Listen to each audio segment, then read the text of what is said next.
An Old Master by C.J. Denis. Son of the Exiles. An Old Master.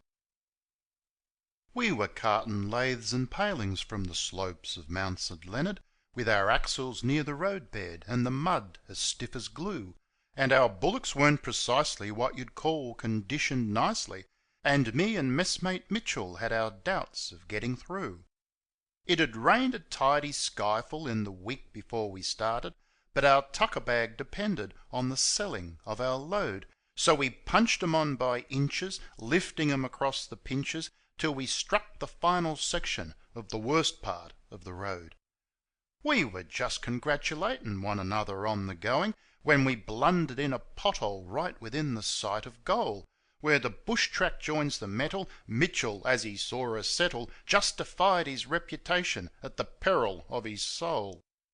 We were in a glue pot certain, red and stiff and most tenacious, over naves and over axles, wagons sitting on the road. "'Struth," says I, "they'll never lift her. Take a shot from hell to shift her. Nothing left us but unyoke 'em and sling off the blessed load."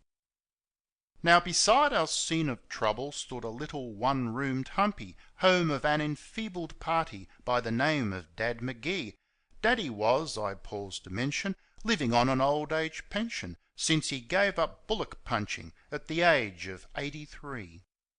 Startled by our exclamations, Daddy hobbled from the shanty, gazing where the stranded wagon looked like some half-foundered ship.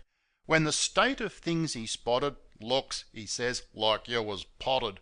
And he toddles up to Mitchell. "Here," he says, "gimme that whip." Well, I've heard of transformations, heard of fellers sort of changing in the face of sudden danger or some great emergency. Heard the like in song and story and in bush traditions hoary, but I nearly dropped me bundle as I looked at Dad McGee. While we gazed he seemed to toughen as his fingers gripped the handle. His old form grew straight and supple, and a light leapt in his eye. And he stepped around the wagon, not with footsteps weak and lagging, but with firm, determined bearing as he flung the whip on high. Now he swung the leaders over while the whiplash snarled and volleyed, and they answered like one bullock, straining to each crack and clout. But he kept his cursing under till old Brindle made a blunder. Then I thought all hell had hit me, and the master opened out. And the language, oh, the language! Seemed to me I must be dreaming, while the wondrous words and phrases only genius could produce roared and rumbled fast and faster in the throat of that old master. Oaths and curses tipped with lightning, crackling flames of fierce abuse. Then we knew the man before us was a master of our calling, one of those great lords of language gone forever from out back. Heroes of an ancient order, men who punched across the border, vanished giants of the 60s, puncher princes of the track. Now we heard the timbers straining, heard the wagons loud complaining, and the master cried triumphant as he swung 'em into line.